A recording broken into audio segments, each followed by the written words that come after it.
you want to learn how to ollie on a fingerboard, I'm going to show you actual tips that will work and not someone just showing you with your fingers how to do an ollie without actually explaining things. So I'm going to give you some tips on how I learned how to ollie, and this is a pretty consistent method. I've seen a bunch of YouTube videos, so this is my best way of explaining how to do an ollie. So let's just get right into it. This is a Black River fingerboard, my favorite fingerboard company. So this is what I'm going to be using. You could honestly use a tech deck, you could use a basic fingerboard, but that's pretty much all you need, and probably just like a hard surface that you can actually do tricks on. The first tip that I'm going to give to you is practicing the movement of the ollie. So the biggest part of an ollie is when you're clicking it down, the lift up, and then having it come and land.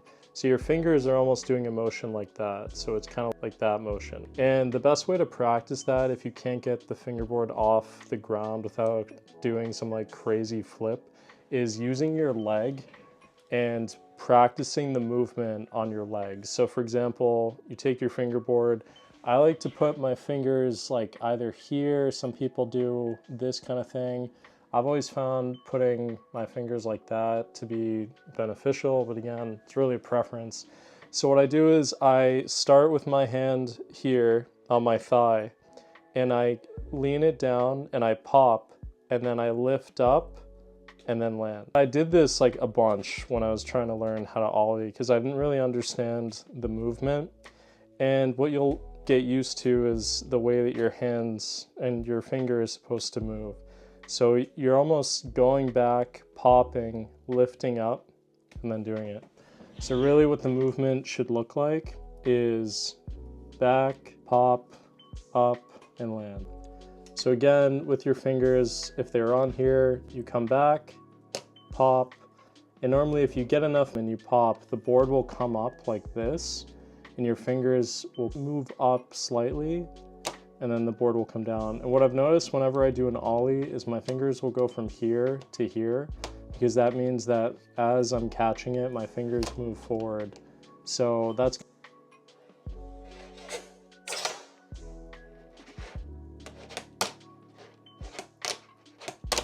Now, this is a little tip, and this actually did help me, believe it or not, is if you are trying to do an ollie and you're having trouble, having an obstacle that in your head, you're like, oh, I'm gonna try to ollie onto it. I'm telling you, for some reason it works.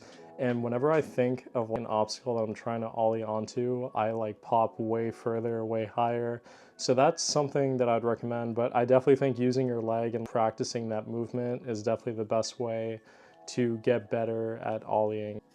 Something that I'd really also recommend besides using your leg is just learning to pop and applying some force to it. Because if you don't pop your board, it's obviously not going to come off. So if you're not popping, you're not really going to get anything off. The whole reason you're able to ollie is that's allowing you to get the board off. And as you pop, your fingers are sliding and then catching. So you have to learn how to pop. So that's going to do it for this video. Let me know if you have any comments down below. I'd love to help you out. And honestly, the best way to learn is just by doing it. So the more that you practice, the more that you just have fun fingerboarding, you will learn how to do it. So it's only a matter of time. Don't be frustrated. It's going to happen. And I would definitely recommend just using the leg trick. I think that's the best way to really explain the movement. So enjoy your skating, and let's grow the fingerboard community more and more.